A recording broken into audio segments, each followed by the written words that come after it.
స్తోత్రం. హల్లెలూయా. మీ అందరికీ నా హృదయపూర్వక వందనాలు చెల్లించుకున్నాండి. దేవుని స్తోత్రం.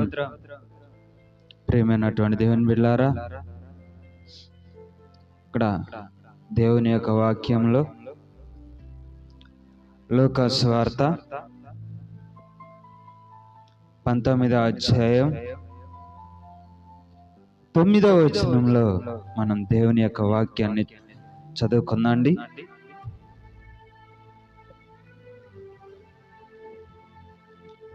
లూకా సువార్త 19వ అధ్యాయం 9వ వచనం. యేసు ఇతడును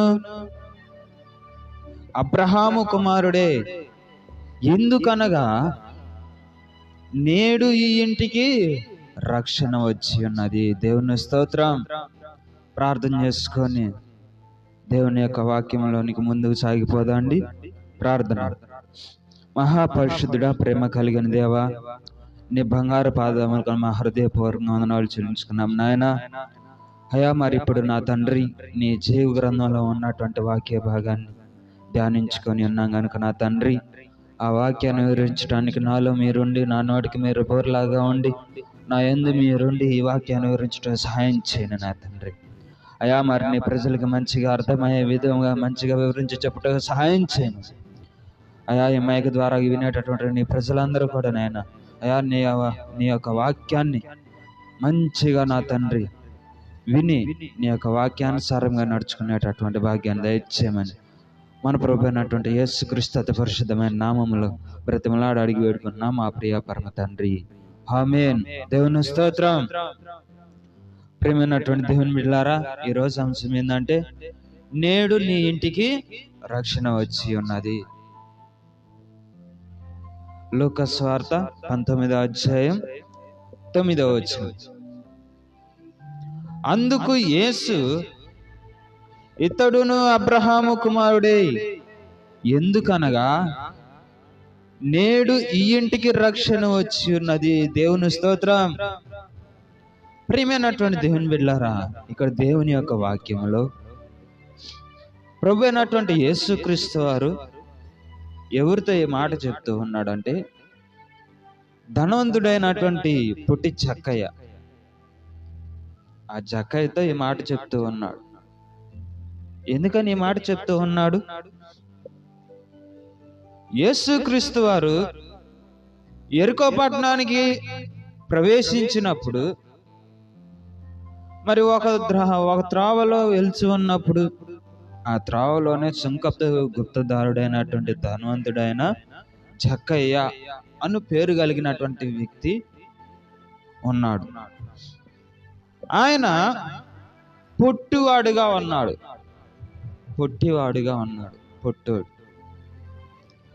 పొట్టివాడైనందున ఆ జన సమూహములలో యేసుని చూడాలి అని చెప్పేసి ఆశ ఉన్నది, కానీ యేసుని చూడటానికి ఆయనేమో పొట్టి ఆయన అయిపోయాడు.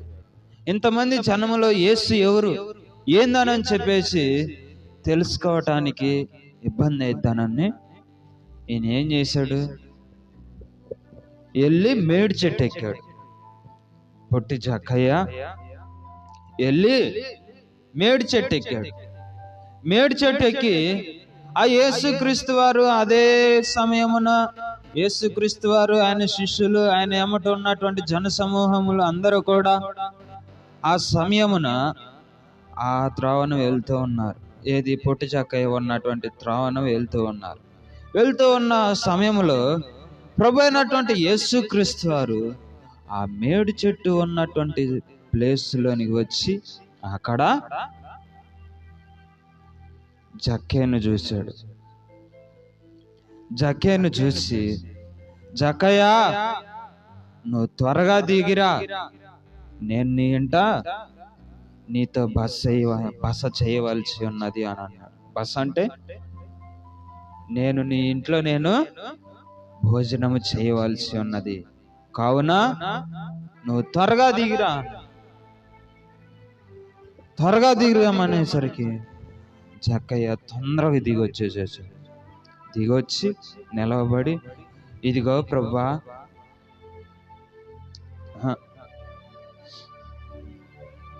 5వ వచనం. యేసు ఆ చోటికి వచ్చినప్పుడు కన్నులెత్తి చూచి, జక్కయ్య త్వరగా దిగుము, నేడు నీ ఇంట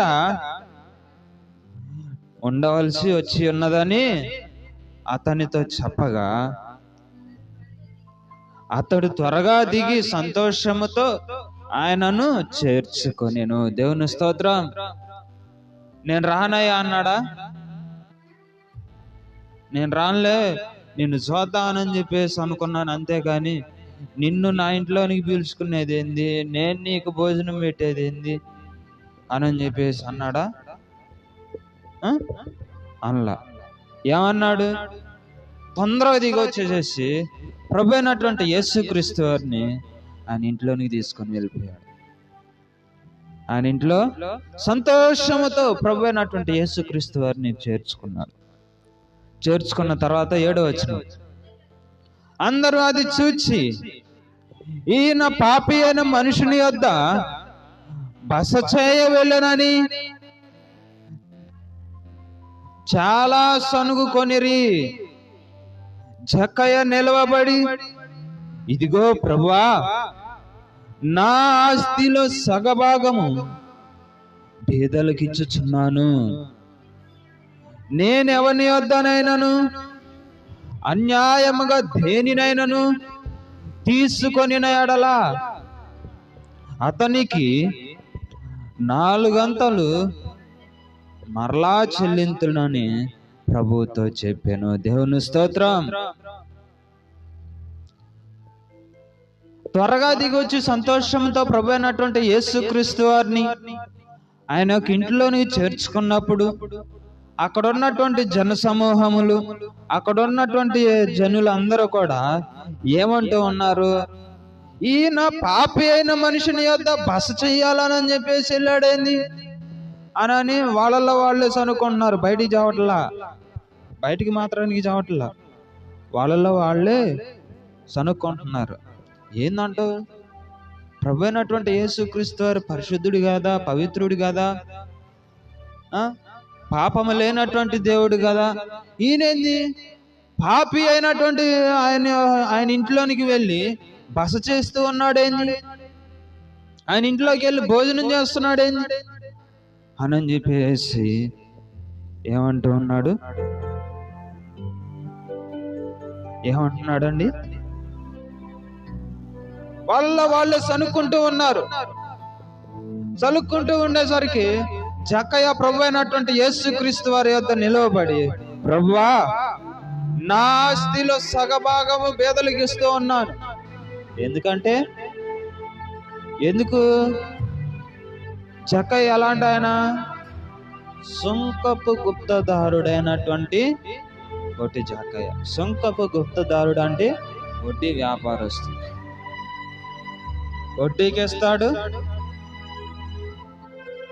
వడ్డీ తీసుకుంటాడు.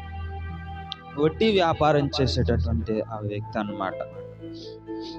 అతను ఏం చేస్తూ ఉన్నాడంటే, ప్రభు అయినటువంటి యేసుక్రీస్తు వారు ఆయన యొక్క ఇంటిలోనికి ఎప్పుడైతే వెళ్ళి బస చేసి ఉన్నాడో అప్పుడు యేసుక్రీస్తు వారితో అంటూ ఉన్నాడు,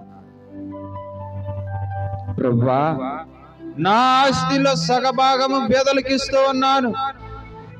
నేనెవని వద్దనైనా కానీ అన్యాయముగానైనా దేన్నైనా సరే తీసుకుంటే అది దానికి ఇంకా 4 కలిపి నేను వాళ్ళకి చెల్లిస్తానయ్యా అని, నేను వాళ్ళకి ఇస్తాను అని చెప్పేసి ఎవరితో చెప్పాడు? జనాలతో చెప్పాడా? ప్రభుతో చెప్పాడు. ప్రభు అయినటువంటి యేసుక్రీస్తు వారితో చెప్పి ఉన్నాడు. దేవుని స్తోత్రం.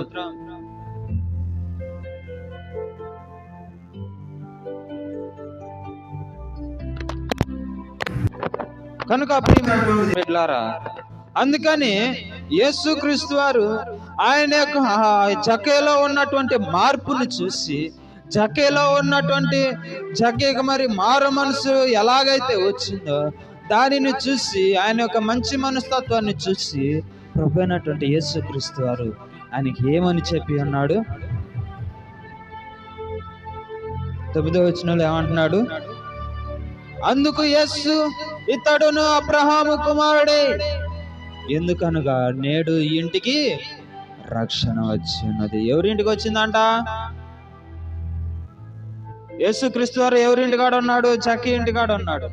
నేడు ఈ ఇంటికి రక్షణ వచ్చిందంటే ఎవరిల్లు? జక్కయ్య ఇల్లు. జక్కయ్య ఇంటికి రక్షణ వచ్చి ఉన్నదంట. రక్షణ వచ్చింది. అప్పుడు జక్కయ్యని ఎవరు కుమారుడిగా మార్చాడు? అబ్రహాము కుమారుడిగా మార్చి ఉన్నాడు. దేవుని స్తోత్రం. కనుక ప్రేమైనటువంటి దేవుని బిడ్డలారా, జక్కయ్య ఆయన ప్రభు అయినటువంటి యేసుక్రీస్తు వారు జక్కయ్య ఇంటిని ఎప్పుడైతే దర్శించాడో ఆయనకి మారు మనసు వచ్చింది, రక్షణ వచ్చింది. ఎప్పుడైతే నీ ఇంటికి రక్షణ వచ్చింది అన్నాడు, ఆ రక్షణ వచ్చిందన్న ఎమ్మటనే ఆయన ఇంటి వారందరూ కూడా రక్షింపబడ్డారు. ఆయన ఇంట్లో ఉన్నటువంటి ప్రతి ఒక్కరు కూడా రక్షింపబడ్డారు. దేవుని స్తోత్రం. లోకస్వార్త 2వ అధ్యాయం 29వ వచనం. లోకస్వార్త 2వ అధ్యాయం 29వ వచనం. కాగా నాదా, ఇప్పుడు నీ మాట చొప్పున సమాధానముతో నీ దాసుని పోనిచ్చుచున్నావు. అన్య జనులకు నిన్ను బయలుపరచుటకు వెలుగుగాను, నీ ప్రజలైన ఇశ్రాయేలునకు మహిమగాను, నీవు సకల ప్రజల ఎదుట సిద్ధపరిచిన నీ రక్షణ నేను కన్నులారా చూచితిని. దేవుని స్తోత్రం. ఇప్పుడే ఏమంటున్నాడు? ఇక్కడేమో ఇప్పుడు నీ మాట చొప్పున సమాధానముతో నీ దాసుని పోనిచ్చుచున్నావు.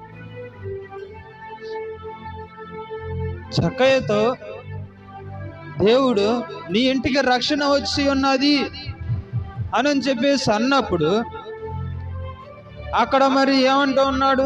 నిన్ను బయలుపరచటానికి వెలుగుగాను, ఎవరికి? అన్యజనులకు నిన్ను బయలుపరచటానికి వెలుగుగాను, నీ ప్రజలైన ఇశ్రాయేలునకు మహిమగాను, నీవు సకల ప్రజల ఎదుట సిద్ధపరిచిన నీ రక్షణ నేను కన్నులారా చూచితిని అని అంటున్నాడు. దేవుని స్తోత్రం. జక్కయ్య ఇంటికి నీ ఇంటికి రక్షణ వచ్చి ఉన్నది అన్నప్పుడు ఆయన అక్కడితోనే చెప్పాడా? అక్కడ జన సమూహంలో అందరూ ఉన్నారు కదా, ప్రజలందరి ఎదుట ఒకళ్ళ ప్రభు అయినటువంటి యేసుక్రీస్తు వారు అమ్మటే చాలా మంది జన సమూహములు వెళ్తూ ఉన్నారు.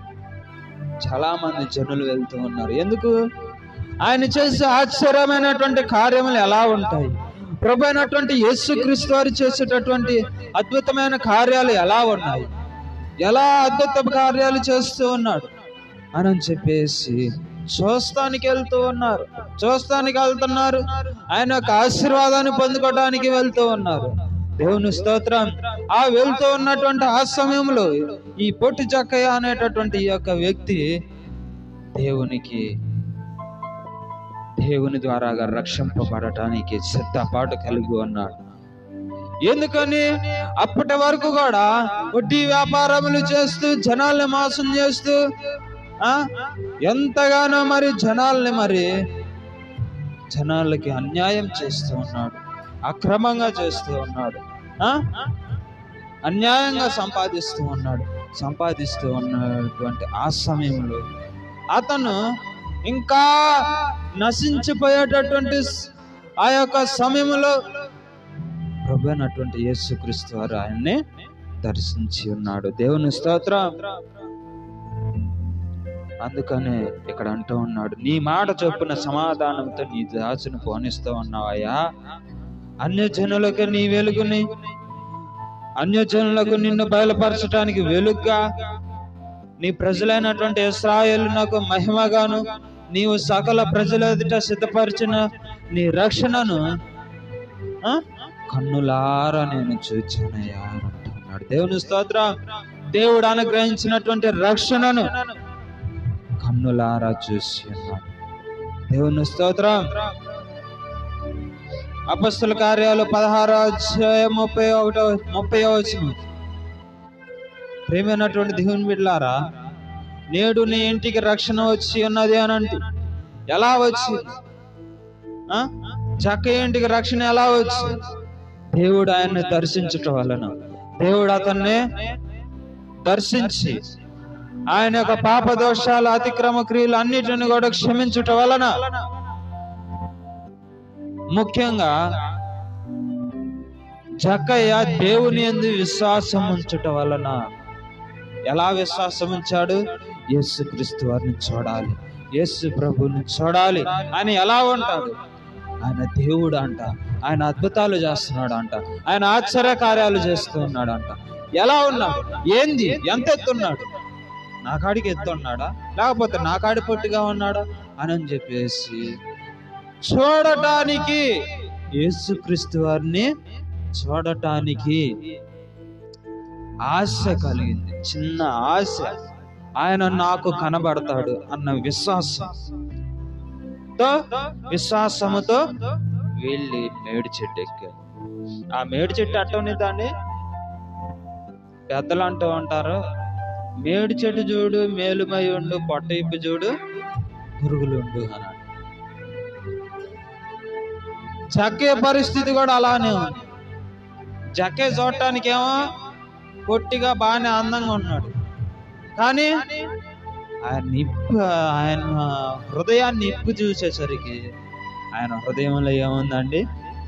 పాపం, అన్యాయం, అక్రమం, అధర్మం. ఇలాగా దేవునికి వ్యతిరేకమైనటువంటి పనులు ఎన్నో ఉన్నాయి. అన్ని ఉన్నా కానీ దేవుడు అతని యందు కనికరం చూపి అతను మరి నేను మారుతానయ్యా అని హృదయము ద్వారాగా దేవుణ్ణి బ్రతిమలాడుకున్నాడు. పెదవుల ద్వారాగా బ్రతిమలాడుకోవాలా? ఎలాగా? విశ్వాసముతో, హృదయముతో, ఆయనలో పెట్టినటువంటి దేవుడు ఆయనలో పెట్టినటువంటి ఆత్మ ద్వారాగా దేవుణ్ణి దర్శించటం వలన ఆయన ఇంటికి రక్షణ వచ్చింది. దేవుని స్తోత్రం. అపొస్తలుల కార్యములు 16:30.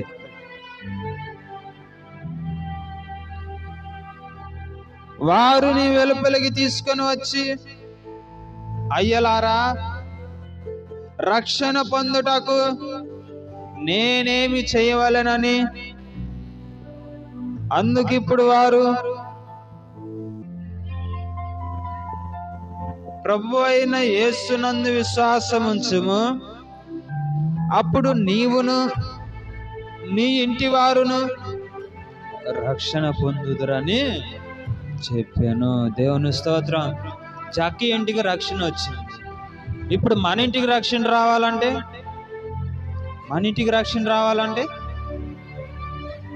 ఒకసారి మీ అందరూ కూడా అపొస్తలుల కార్యాలు 16:30 నుంచి 32 వరకు అందరూ కూడా ఒక్కసారి చదవండి, మరోసారి చదవండి.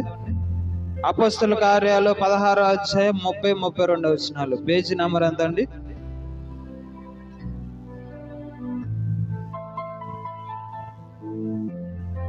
119. Page number 119. Page number 119. అపొస్తలుల కార్యాలు 16:30-32.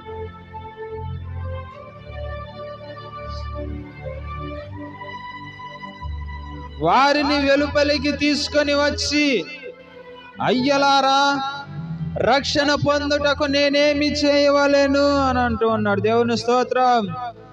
ఇక్కడ ఎవరిని వెలుపలికి తీసుకొని వచ్చాడు?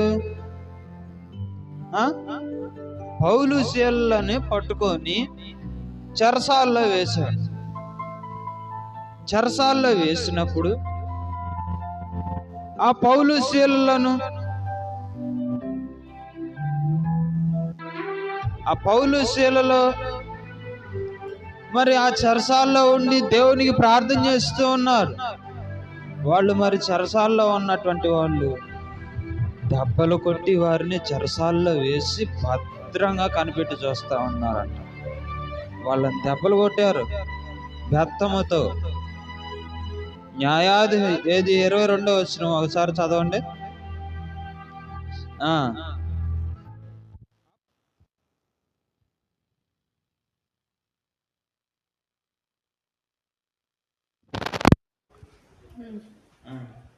అప్పుడు జనసమూహము వారి మీదకి దొమ్మిగా వచ్చెను. న్యాయాధిపతులను వారి వస్త్రములు లాగివేసి వారిని బెత్తములతో కొట్టవలెనని ఆజ్ఞాపించిరి. దేవుని స్తోత్రం. ఎవరు ఆజ్ఞాపించారు?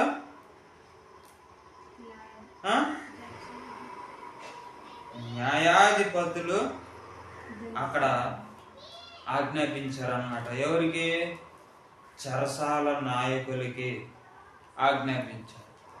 వాళ్ళని బెత్తమతో కొట్టండి అని చెప్పేసి ఆజ్ఞాపించేసరికి ఆ చెరసాల నాయకులు వచ్చి వాళ్ళని లాగి దెబ్బలు కొట్టి వాళ్ళని చెరసాల భద్రంగా ఉంచారు. భద్రంగా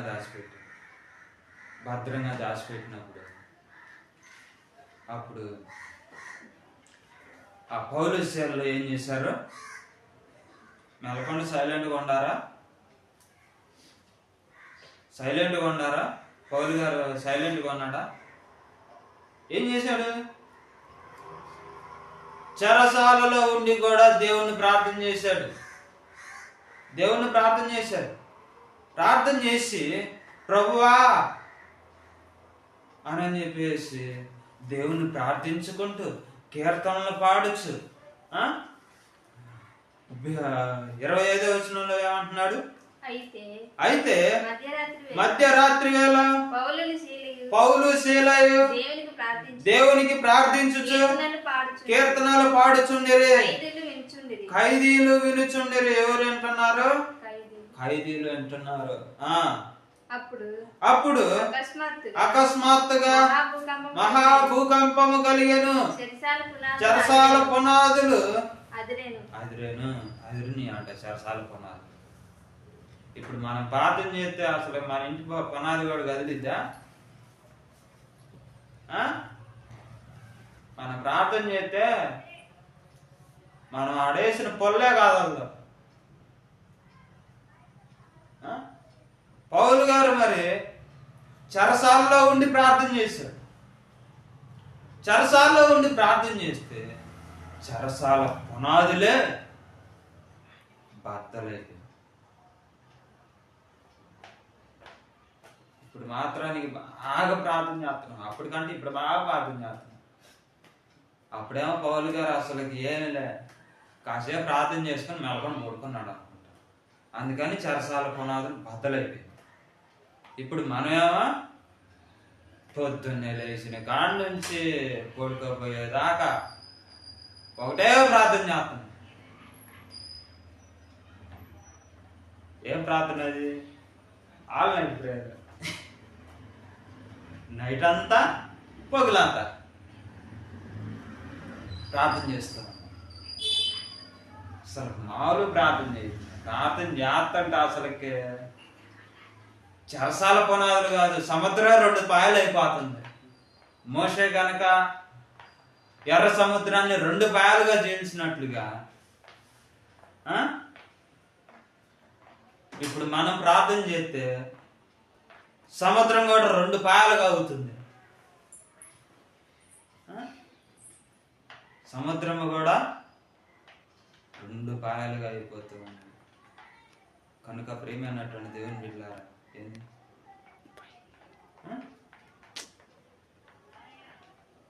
లైట్ కనుక ప్రియమైనటువంటి దేవుని బిడ్డలారా, మరి అప్పుడైతే చెరసాల పునాదులు కూడా పగిలిపోయాయి. 26వ వచనం చదవండి. 27వ వచనం చదవండి.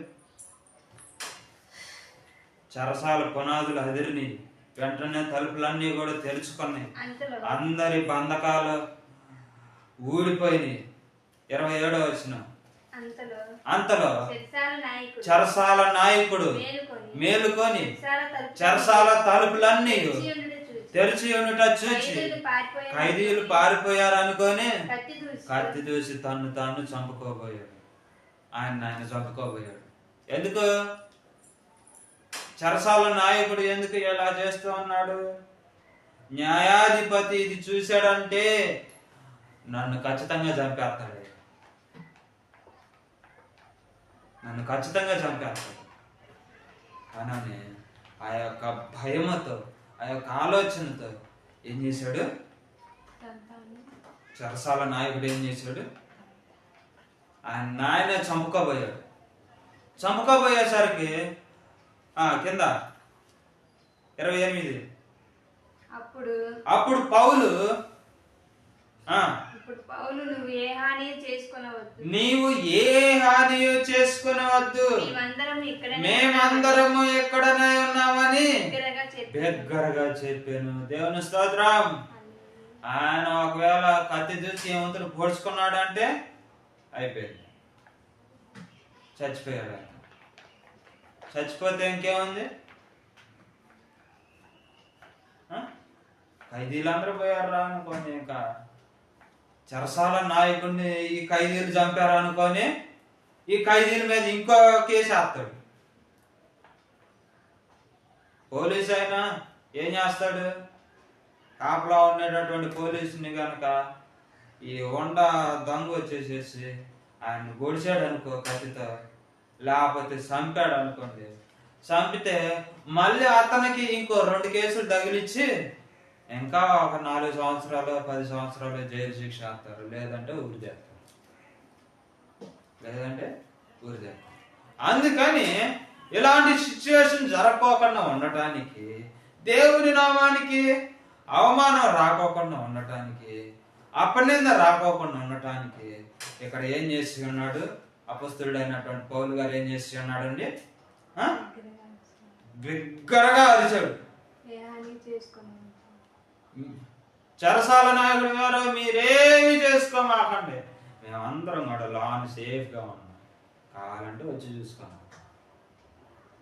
మీకు అంతగా నమ్మకం లేకపోతే దీపం వెలిగించుకొని వచ్చి చూడండి అన్నాడు. 29వ వచనంలో చెప్తాను, అతడు దీపము తెమ్మని చెప్పి లోపలికి వచ్చి వణుకుచు పౌలుకును శీలకును సాగిలపడి వారిని వెలుపలికి తీసుకొని వచ్చాడు. అయ్యలారా, రక్షణ పొందుటకు నేనేమి చేయాలి అని అంటున్నాడు. ఇప్పుడు ఎవరి మాట చెప్పింది? రక్షణ పొందడానికి నేనేం చేయాలి అని చెప్పేసి పౌలు గారిని ఎవరు అడిగారు? చెరసాల నాయకుడు పౌలు గారిని అడిగారు. అయ్యా, వణుక్కుంటా వెళ్ళి ఆ పౌలు శీలను బయటికి తీసుకొచ్చి వాళ్ళని శుభ్రంగా మరి ఉన్నటువంటి గాయాలన్నీ కూడా క్లీన్ చేసేసి, అయ్యలారా, రక్షణ పొందాలా, నేను రక్షణ పొందాలంటే ఏం చేయాలి అని పౌలు గారిని అడిగితే, అందుకు 31వ వచనం ఎలా అంటున్నాడు? అందుకు వారు ప్రభు అయిన యేసునందు విశ్వాసముంచుము, అప్పుడు నీవును నీ ఇంటి వారును రక్షణ పొందుదురని చెప్పి అతనికి అతని ఇంటనున్న వారందరికి దేవుని వాక్యము బోధించిరి. దేవుని స్తోత్రం. ఇప్పుడు చెరసాల నాయకుని ఇంటికి రక్షణ వచ్చిందా రాలేదా? రక్షణ పొందడానికి నేనేం చేయాలి అన్నాడు. నేనేం చేయాలి అంటే అప్పటి వరకు కూడా దేవుని యొక్క రక్షణ లేకుండా, దేవుని యొక్క కాపుదల లేకోకుండా ఆయన మరి ఆ చెరసాల నాయకుని అంటే న్యాయాధిపతి కింద మరి పనిచేస్తూ అక్కడనే కుమిలిపోతూ ఉన్నాడు.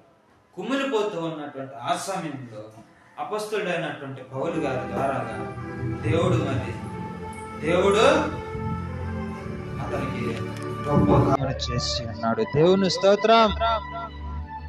కనుక ప్రియమైనటువంటి దేవుని బిడ్డలారా, మరి ప్రభు అయినటువంటి యేసుక్రీస్తు వారు ఎలాంటి వారికైనా, ఎవరి ఇంటికైనా రక్షణను ఇవ్వగలుగుతాడు. దేవుని స్తోత్రం. 31వ వచనం చివరి లైన్ చదువుకుందాండి. 31వ వచనం చివరి లైన్.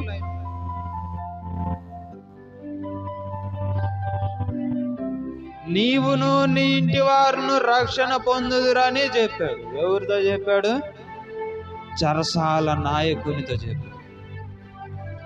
చెరసాల నాయకునితో చెప్పేసరికి వెంటనే ఆయన ఇంటికి కూడా రక్షణ వచ్చింది.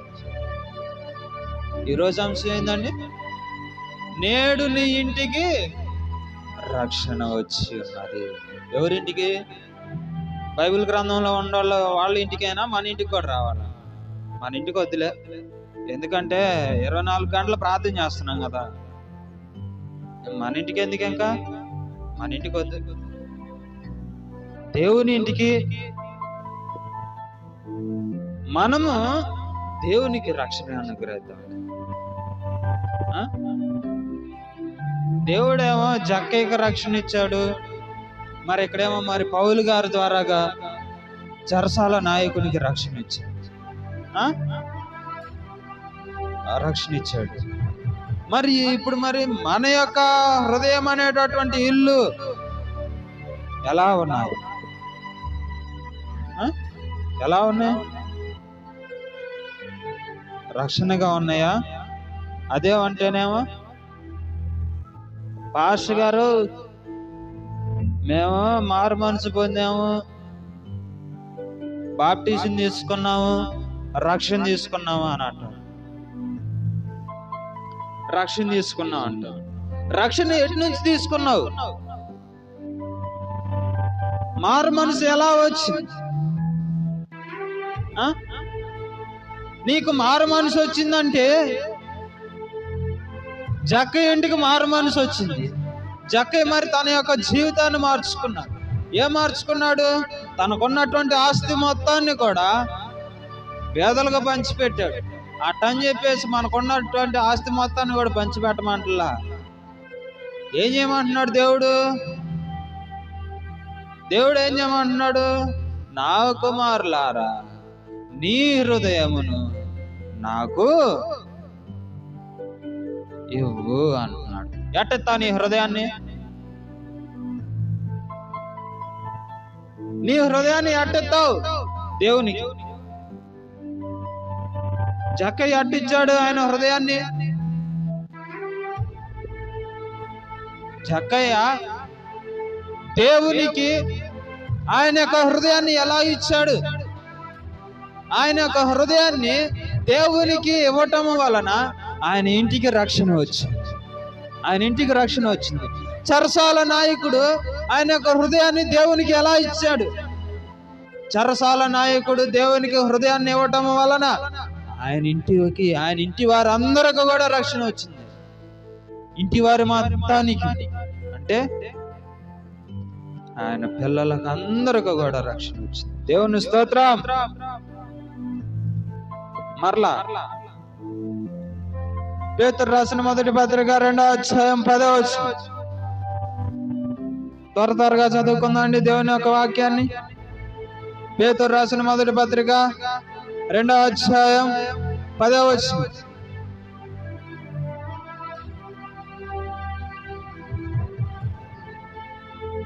పేజీ నెంబర్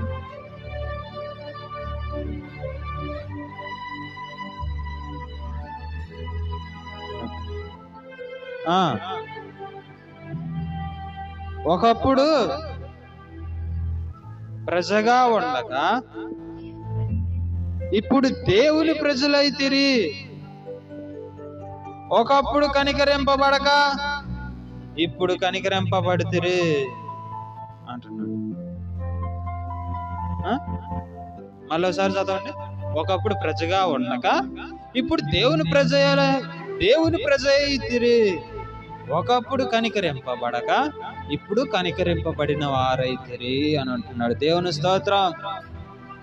ఒకప్పుడు అంటున్నాడు, ఇప్పుడు అంటున్నాడు. ఒకప్పుడు ఏంది, ఇప్పుడేంది? ఫస్ట్ నుంచి ఒకే రకంగా ఉన్నాం కదా. మానవులు అయినటువంటి మనం పుట్టినప్పటి నుంచి అట్లా ఉన్నాము, అట్నే ఉన్నాం కదా. మనం ఏం చేంజ్ అయ్యాము? ఏం మారాము? మనలో ఏం మార్పు వచ్చింది?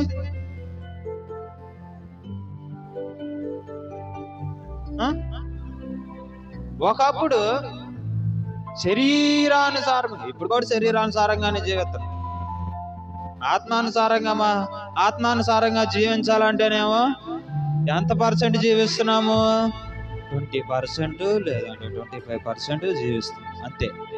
ఇంకా 75%, 25% మాత్రమే దేవునిలో ఆత్మానుసారముగా మనం నడుచుకుంటూ ఉంటాం. మిగిలిన 75% కూడా ఏం చేస్తున్నాం? శరీరానుసారంగా, శరీరేచ్ఛలు, శరీరానికి సంబంధించినటువంటి కార్యములన్నీ కూడా ఒక్కడ కూడా మిస్ అవ్వకోకుండా అన్నీ చేసుకుంటూ వస్తూ ఉన్నాం. మళ్ళీ ఆదివారం అయితే మెల్లకుండా ప్రభా ప్రభా ప్రభా ప్రభా ప్రభా నెత్తిని మూసుకేసుకొని ప్రభా నాయన అయ్యా యేసయ్యా నన్ను కాపాడాయ్యా, ఈ వారం అంతా చేసిన తప్పులు పొరపాట్లు అన్నీ కూడా క్షమించాయా అని. ఎప్పుడు వచ్చింది భక్తి? ఎప్పుడు వచ్చింది? ఆదివారం వచ్చింది. మళ్ళీ మిగిలిన రోజులు ఓ ప్రభు నువ్వు పోయా, నీ రాజ్యానికి పోయి నీ రాజ్యంలో కూర్చో, నేను మళ్ళీ ఆదివారం కలుగుతాను కాడికి. నేను మళ్ళీ ఆదివారం వచ్చి నిన్ను రిసీవ్ చేసుకుంటానయ్యా, అప్పుడు రాయా అన్నాను. అప్పుడు దాకా మెలకొండ సైలెంట్గా యేసుక్రీస్తు వారిని ఆడబెడతాను పరలోక రాజ్యంలో. అయ్యా నన్ను వదిలేసేసి మిగతా వాళ్ళందరిని కూడా చూసుకో, నీ ఇష్టం అంటారు. ఈ వారములో దేవుడు గనక నిన్ను వదిలేస్తే, నువ్వు చెప్పిన మాట ప్రకారంగానే దేవుడు నిన్ను వదిలేస్తే నీ పరిస్థితి ఎలా ఉండిద్దండి? కనికరింపబడవు. దేవుని యొక్క ప్రేమ నీ పైన ఉండదు. ఏముండిద్ది? నువ్వు ఎప్పుడు చేసే దోషాలు, పాపాలు, అతిక్రమ క్రియలు ఇవన్నీ ఉంటాయి. అవన్నీ కూడా ఆ పాస్టర్ గారు ఇవన్నీ కూడా మళ్ళీ ఆదివారం ప్రభువా నా పాపాలు దోషాలు క్షమించాయా అని అంటున్నాగా, ఆ రోజు పాతనేగా, మళ్ళీ ఇంకేడి నుంచి వస్తున్నాయి అంట. ఏడు నుంచి వచ్చేదేంది? ఇప్పుడు చర్చికి వెళ్తావు, చర్చికి వెళ్ళి ఆ కాసేపు మెలకుండా దేవుని ప్రార్థన చేస్తావు, మళ్ళీ వచ్చి యథామావులుగా నీ యొక్క నాలుక ఎలా ఉండిద్ది? మనల్ని పాపపు త్రోవకి, దోషముల పాలు చేయటానికి, అతిక్రమ క్రియల్లోకి దించడానికి గల కారణం ఏంటంటే ఈ నాలుక. దీనికి నరం లేదండు, దీనికి నరం లేదు. ఈ నరం లేనటువంటి ఈ యొక్క నాలుక ఒక్కింటిని కాదు ఎన్ని ఇల్లునైనా కూల్చేసి, ఒక్క ఇల్లుకి ఎట్ట నిప్పు అంటిస్తే చాలు, ఇంకేమల్ల పక్కమటి ఇల్లు అన్నీ కూడా తగలబడతాయి. డాబాలు లేదు, ఇల్లు అని లేదు, ఊరు గుడిసెలు అని లేదు, మొత్తం అవంతం తగలబడతా ఉంటాయి. కనుక ప్రియమైనటువంటి దేవుని బిడ్డలారా, దేవుడు అంటున్నాడు, నా ప్రజలారా నా మాటలను మీరు శ్రద్ధగా ఆలకించండి. నా మాటలను మీరు శ్రద్ధగా ఆలకించి నా యొక్క ఆజ్ఞల ప్రకారంగా మీరు నడుచుకొనుడి అని చెప్పేసి ఎక్కడ చెప్పి ఉన్నాడు? దేవుని యొక్క వాక్యములోనే ద్వితీయోపదేశకాండం 28వ అధ్యాయము 1వ వచనం నుంచి దేవుడు అక్కడ స్పష్టముగా తెలియపరిచి ఉన్నాడు. దేవుని స్తోత్రం. అందుకనే ఇక్కడ అంటూ ఉన్నాడు, ఒకప్పుడు ప్రజగా ఉండక ఇప్పుడు దేవుని ప్రజ అయితివి. ఒకప్పుడు మనం అందరం కూడా దేవుని ప్రజలముగా ఉండకాకుండా ఇప్పుడు దేవుని ప్రజలంగా మార్చబడ్డామంట. ఒకప్పుడు దేవుడు మన పైన కనికరం చూపించుకోకుండా ఇప్పుడు కనికరింపబడుతున్నాం. ఇప్పుడు కనికరింపబడుతూ ఉన్నాం. ఎందుకంటే దేవునికి సమయాన్ని ఇస్తూ ఉన్నాము కనుక, దేవునికి కూస్తో కాస్తో సమయాన్ని ఇస్తూ ఉన్నాం కనుక ఆ సమయంలోనే దేవుడు మనలను కనికరిస్తూ ఉన్నాడు. ఆయన యొక్క ప్రజలనుగా కూడా మనల్ని మార్చుకుంటూ ఉన్నాడు. దేవుని స్తోత్రం. హల్లెలూయా. రోమీయులకు రాసిన పత్రిక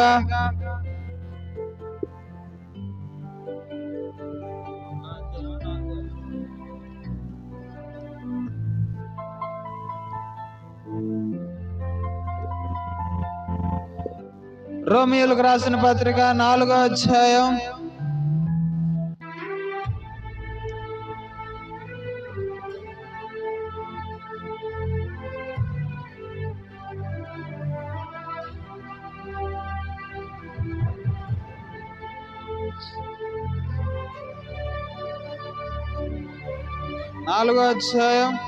11వ వచనం. మరియు 11వ వచనం, సున్నతి లేని వారైనను నమ్మిన వారందరికీ అతడు తండ్రి అగుట వలన వారికి నీతి ఆరోపించుటకై అతడు సున్నతి పొందక మునుపు తనకు కలిగిన విశ్వాసము వలననైనా నీతికి ముద్రగా సున్నతి అను గుర్తు పొందెను. దేవుని స్తోత్రం. ఇప్పుడు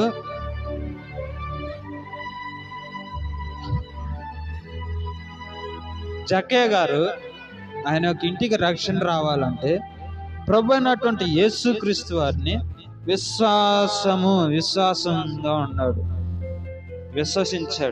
విశ్వసించి నీతిగా ఉండాలి అని చెప్పేసి ఏం చేసి ఉన్నాడండి? దేవునికి సమయాన్ని ఇచ్చి ఉన్నాడు. ప్రభు అయినటువంటి యేసుక్రీస్తు వారికి సమయాన్ని ఇచ్చి ఉన్నాడు. 12వ వచనం, మరియు సున్నతి గల వారికి తండ్రి అగుటకు, అనగా సున్నతి మాత్రము పొందిన వారు గాక మన తండ్రి అయిన అబ్రహాము సున్నతి పొందక మునుపు అతనికి కలిగిన విశ్వాసం యొక్క అడుగు జాడలను బట్టి నడుచుకొనిన వారికి తండ్రి అగుటకు అతడు ఆ గుర్తు పొందెను. దేవుని 13వ వచనం, అతడు లోకమునకు వారసుడగుటకు వాగ్దానము అబ్రహామునకైనను అతని సంతానమునకైనను ధర్మశాస్త్ర మూలముగా కలుగలేదు గాని విశ్వాసము వలననైనా నీతి మూలమునే గాని కలిగెను. దేవుని స్తోత్రం. ఇప్పుడు ఇతడును అబ్రహాము కుమారుడే, నేడు ఈ ఇంటికి రక్షణ వచ్చింది అన్న. అబ్రహాము కుమారుడు అని చెప్పేసి జక్కయ్యకి ఎందుకు ఆ పేరు పెట్టి ఉన్నాడు? అబ్రహాము కుమారునిగా మార్చాడు.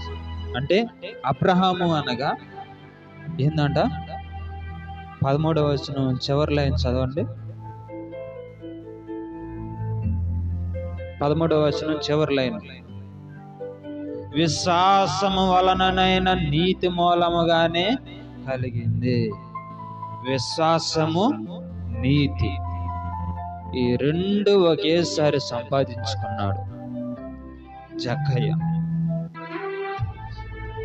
నీతి, విశ్వాసం, ఈ రెండు కూడా దేవుని ద్వారా అందుకున్నాడు. దేవుని స్తోత్రం. పొందుకోవటం వలన ఆయన ఇంటికి రక్షణ వచ్చి ఉన్నది. 16వ వచనం చదవండి. ఈ హేతువు చేతను ఆ వాగ్దానమును అనగా ధర్మశాస్త్రము గలవారికి మాత్రము కాక అబ్రహామునకున్నట్టి విశ్వాసము గలవారికి కూడా దృఢము కావలెనని కృపననుసరించినదై యుండునట్లు అది విశ్వాసమూలమైనది అయ్యను. దేవుని స్తోత్రం. కనుక ప్రేమ అన్నటువంటి దేవుని బిడ్డలారా, అబ్రహాము అనగా విశ్వాసము నీతి. అబ్రహాము అంటే విశ్వాసము నీతి అన్నమాట. దేవుని స్తోత్రం. ఎందుకంటే ఇతడును అబ్రహాము కుమారుడే అని చెప్పేసి ఎందుకన్నాడంటే, అబ్రహాము గారిని దేవుడు పిలిచి ఉన్నాడు, అయ్యా నీ ఇంటి వద్ద నుంచి, నీ బంధువుల యొద్ద నుంచి, నీ తల్లిదండ్రుల యొద్ద నుంచి, నీ కుటుంబీకుల యొద్ద నుంచి, నువ్వు ఉన్నటువంటి దేశము నుంచి, అక్కడ నుంచి బయలుదేరి వచ్చేసి నేను నీకు చూపించి దేశం నాకు వెళ్ళిపో అన్నాడు. ఎందుకయ్యా నేను వెళ్ళిపోయేది? నేను ఎందుకు వెళ్ళిపోతాను? నేను వెళ్ళను. నాకు కుటుంబం ఉంది, నాకు తల్లిదండ్రులు ఉన్నారు, నాకు ఫ్యామిలీ ఉంది, నాకు భార్య ఉంది, నాకు పిల్లలు ఉన్నారు అని చెప్పేసి సాకులు చెప్పాడా? అబ్రహాం సాకులు చెప్పాడా? సాకులు చెప్పలా. ఏం చెప్పాడు? దేవుని మాటకి విలువ ఇచ్చాడు, దేవుని మాట మీద నమ్మకం ఉంచాడు. దేవుడు నన్ను పిలిచి ఉన్నాడు కనుక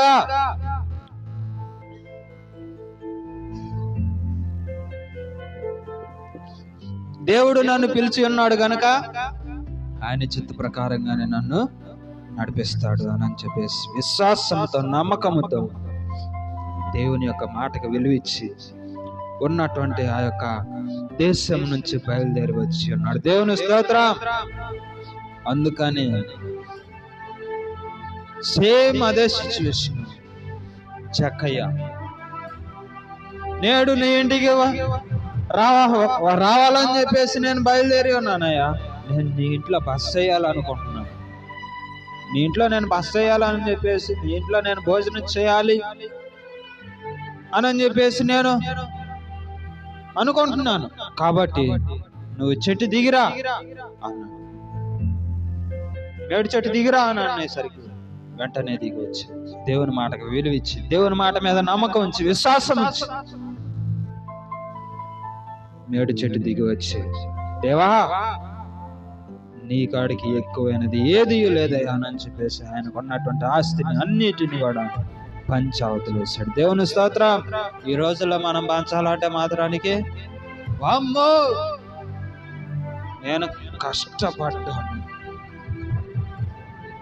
నువ్వు అన్యాయంగానే సంపాది, అక్రమంగానే సంపాది, నీతిగా సంపాది, దేవుడికి ఎలా అంటే మాత్రం అమ్మో నేను కష్టపడ్డానయ్యో, కష్టపడి సంపాదించుకున్నా 1 సంవత్సరం 2 సంవత్సరాల 20 సంవత్సరాలు పట్టింది. 20 సంవత్సరాలు పట్టింది. ఇవన్నీ కూడా నేను ఇప్పుడు దేవుని కోసం వదులుకోవాలా? దేవుడు నాకేం చేస్తాడు? నాకేం ఇచ్చాడు దేవుడు అంటే, నీకు బ్రతుకునిచ్చింది, నీకు జీవితాన్ని ఇచ్చింది, నీలో ఉన్నటువంటి ప్రాణం పెట్టింది కూడా ప్రభు అయినటువంటి యేసుక్రీస్తు వారే. దేవుని స్తోత్రం. ఆ యేసుక్రీస్తు వారు నీలో ప్రాణం పెట్టబట్టి, నీ పైన విశ్వాసము, నీ పైన మరి ఆయన యొక్క భారమును ఉంచబట్టి, ఆయన నీ యందు కనికరం పడబట్టి, నీ యందు దయ చూపించబట్టి, ఆయన నీ పైన ప్రేమ చూపించటం వలన ఇప్పటి వరకు నువ్వు బ్రతికి ఉన్నావు. లేదంటే నిన్ను అసలు పుట్టించేవాడు కూడా కాదు దేవుడు. ఎందుకు పుట్టించాడు? ఆయన యొక్క పని కోసం, ఆయన యొక్క పని చేయటానికి, మన యొక్క ఇంటిని దేవుని ద్వారా రక్షించుకోవటం. దేవుని స్తోత్రం. చివరిగా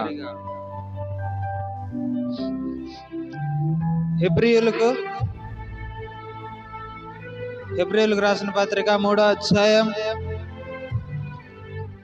6వ వచనం చదువుకుందండి. అయితే క్రీస్తు కుమారుడై ఉండి ఆయన ఇంటి మీద నమ్మకముగా ఉన్నాడు. దేవుని స్తోత్రం. మరలా చదవండి. ఆయన ఇంటి మీద నమ్మకముగా ఉన్నాడు.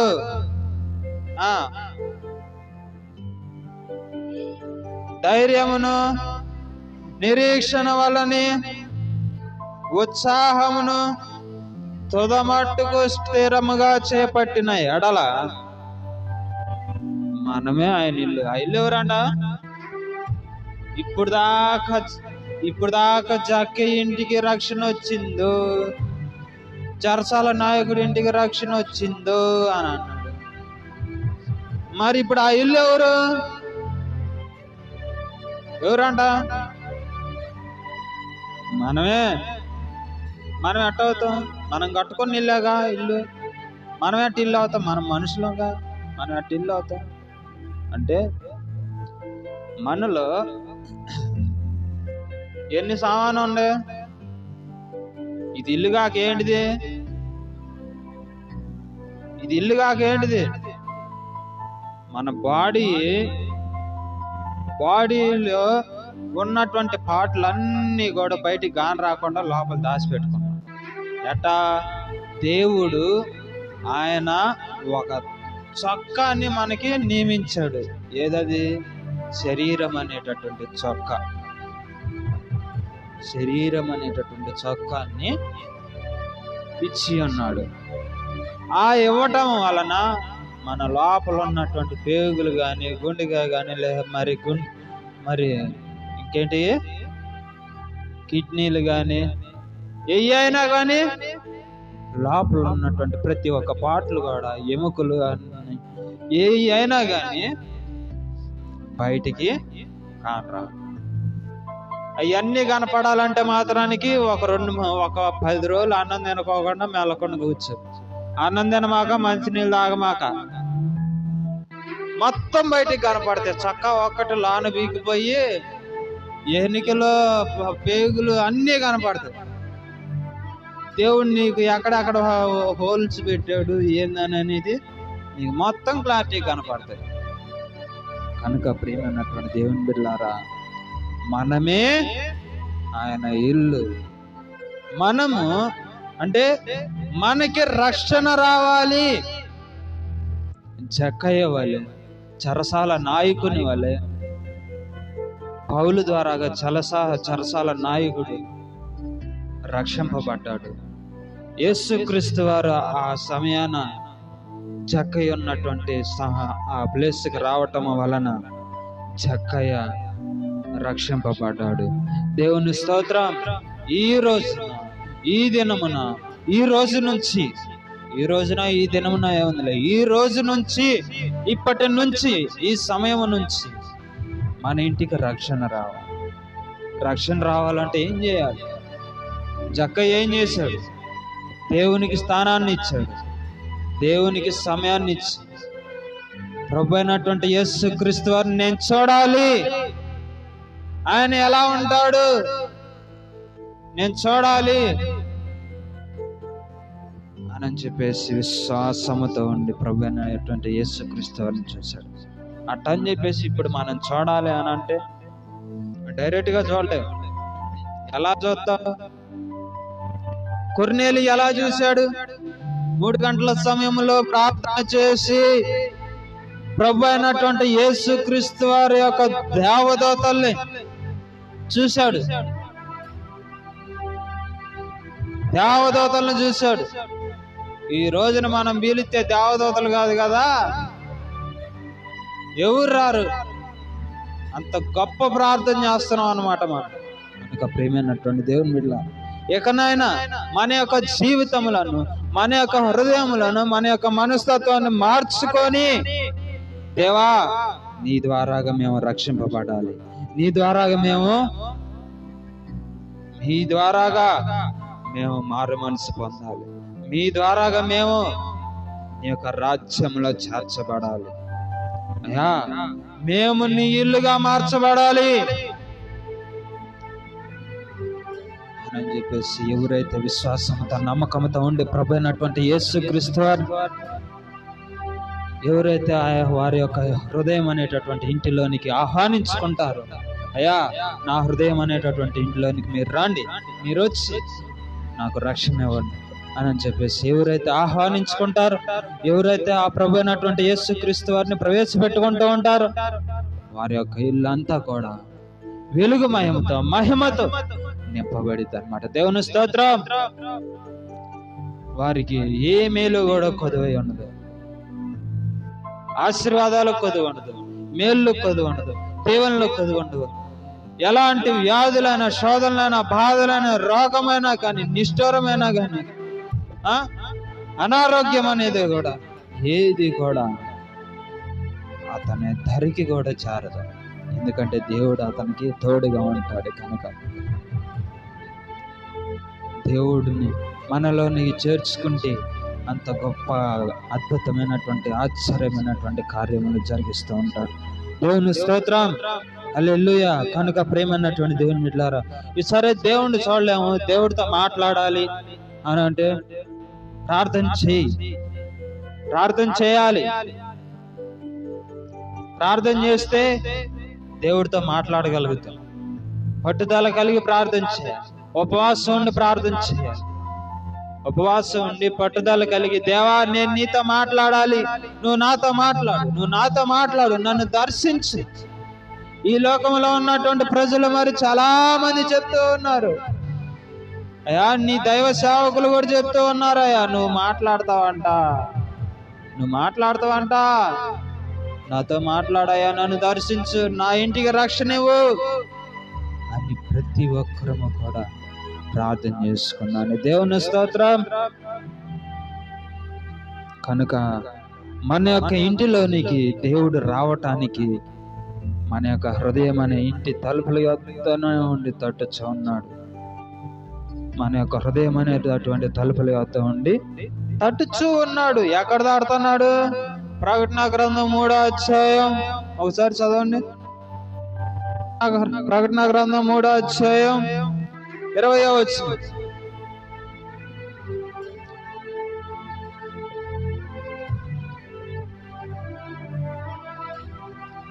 ప్రకటన 3వ అధ్యాయం 20వ వచనం.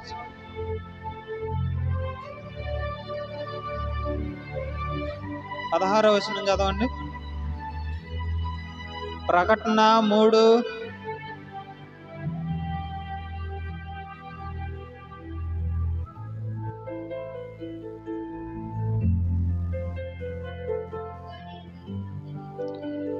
ఇదిగో నేను తలుపుల యొద్ద నిలుచుండి తట్టుచున్నాను, ఎవడైనను నా స్వరము విని తలుపు తీసిన ఎడల నేను అతని యొద్దకు వచ్చి అతనితో నేనును నాతో కూడా అతడును కలిసి భోజనము చేయదము.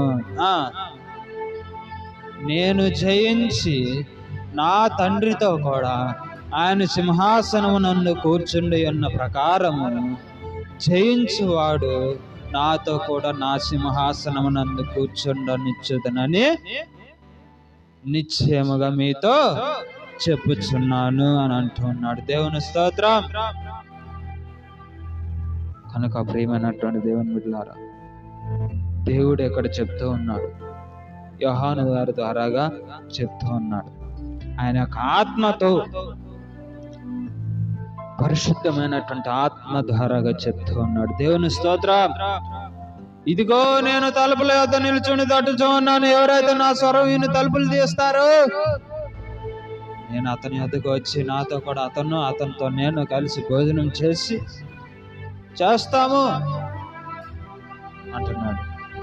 కనుక ప్రేమైనటువంటి దేవుని బిడ్డలారా, దేవుడు మనతో కలిసి భోజనం చేయాలి అని అంటే ఎంత గొప్ప వరము, ఎంత గొప్ప అదృష్టం ఉంటే దేవుడు మనతో కలిసి భోజనం చేస్తాను అంటున్నాడు.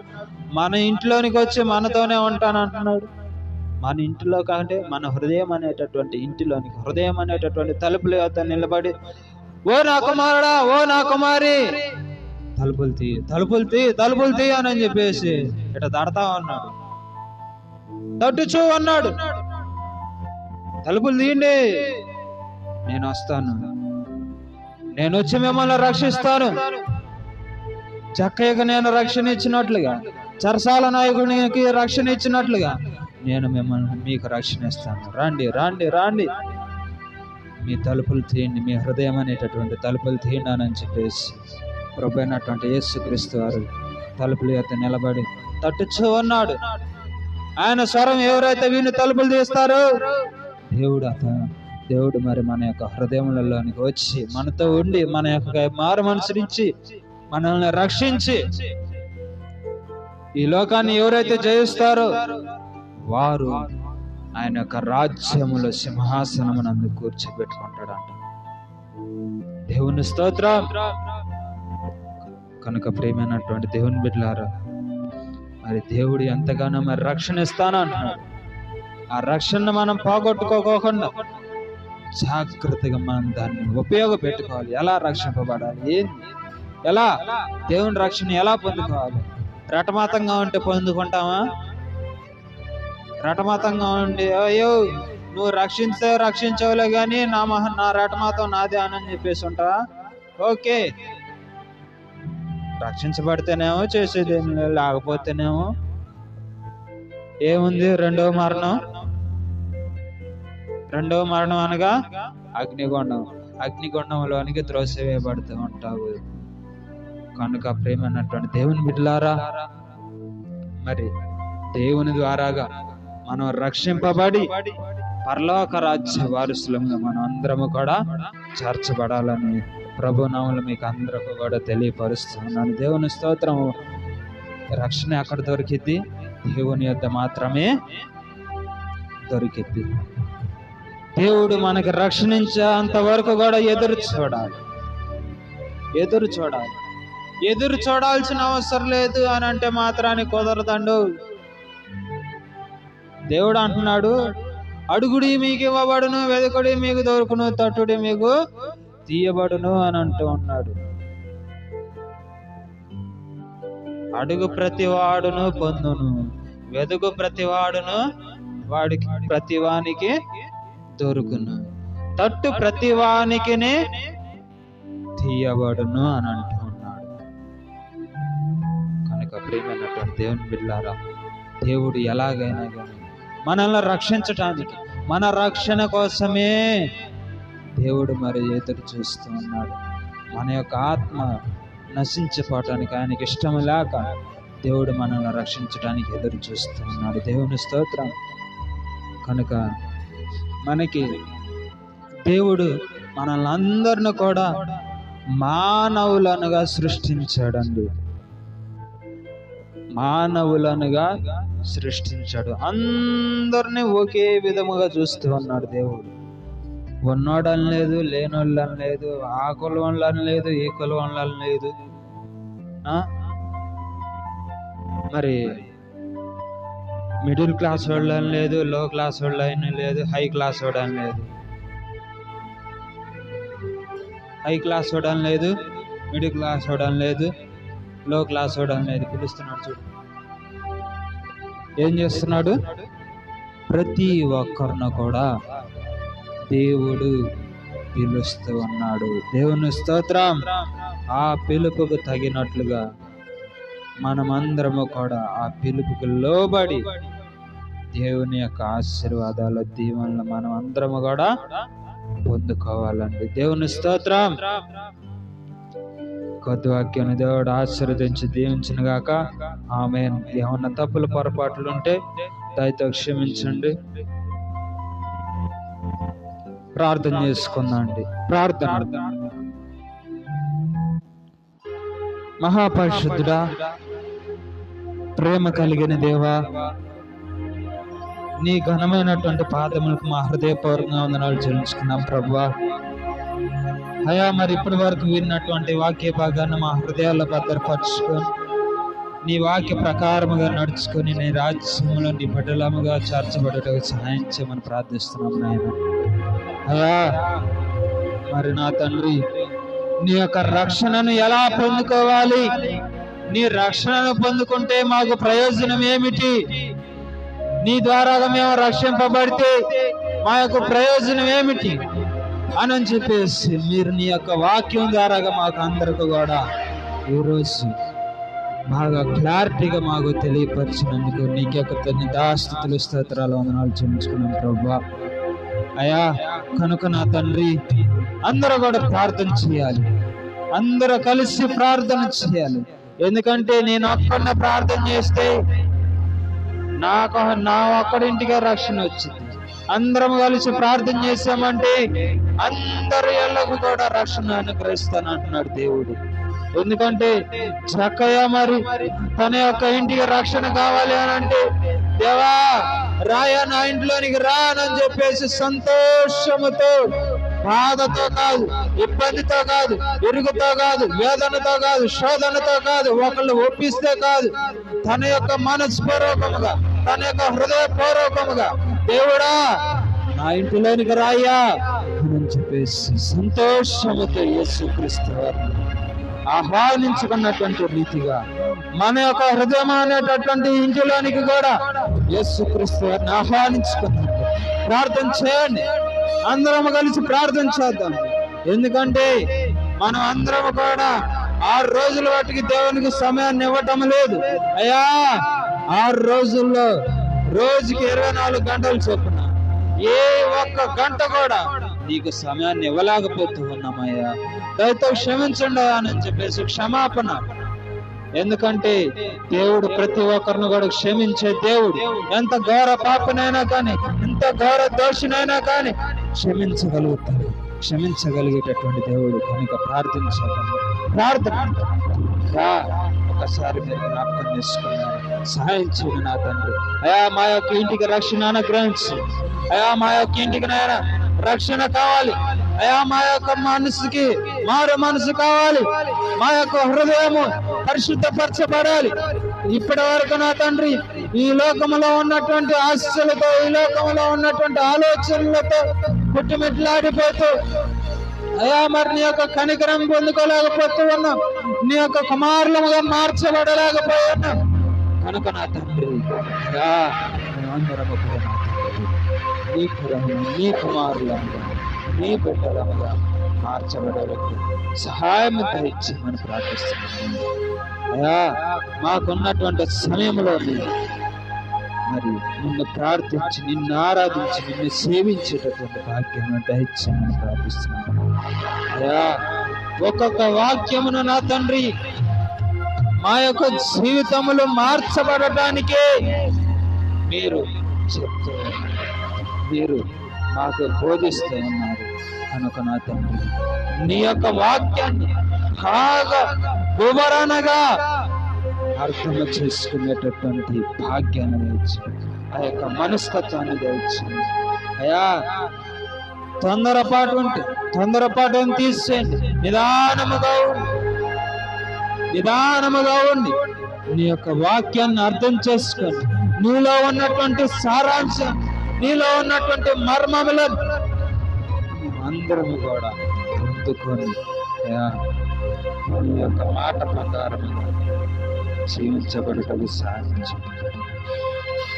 నీ యొక్క మాట ప్రకారముగా మేమందరం కూడా జీవించి, నీ చిత్త ప్రకారం మేమందరం కూడా నడుచుకొని నీ రాజ్యములు నీ బిడ్డలుగా చేర్చబడుటకు సాధించు. త్వరలో రానటువంటి మన ప్రభు అయినటువంటి యేసుక్రీస్తు పరిశుద్ధమైన నామములో ప్రతినాడు అడిగి మా ప్రియ పరమ తండ్రి ఆమేన్. ప్రార్థన అందరం కలిసి ఆశీర్వాద ప్రార్థన చేసుకుందండి. పరలోకమందున మా తండ్రి, నీ నామం పరిశుద్ధపరచబడును గాక, నీ రాజ్యం వచ్చును గాక, నీ చిత్తం పరలోకమందు నెరవేరినట్లుగా భూమి యందును నెరవేర్చబడును గాక. నేడు అందనం ఆహారం మాకు దినదినము దయచేయము తండ్రి. మా ఎడల అపరాధాలు క్షమించని ప్రకారం మా అపరాధములను క్షమించండి. మమ్మలను సాతారు మారి నుంచి, దుష్టు నుంచి మమ్మలను విడిపించండి. ఎందుకనగా రాజ్యము, బలము, శక్తి, మహిమ, ఘనత, ప్రభావము యుగయుగముల తరతరములు నీవై ఉన్నావు తండ్రి. ఆమేన్. యేసు రక్తమే జయం, సులువు రక్తమే జయం, వాది క్రియలు అనంత నాశనమైపోయింది గాక. ప్రభు రక్తం సంపూర్ణ విజయాన్ని, స్వస్థానం, సంపూర్ణమైనటువంటి ఆరోగ్యం అనుగ్రహించబడును గాక. ఆమేన్. తండ్రి కుమార పరిశుద్ధాత్మ ఎక్కడ కూడి ఉన్నటువంటి మాకందరికను, నీ సకల పరిశుద్ధులకును, నీ సకల నీతిమంతులకును, ఈ మైకు ద్వారాగా ఉన్నటువంటి నీ ప్రజలందరికీ సదాకాలము తోడుగా నేడుగా ముందును నడిపించబడును గాక. ఆమేన్, ఆమేన్, ఆమేన్. దేవుని స్తోత్రం. మీ అందరికీ నా హృదయపూర్వక వందనాలు.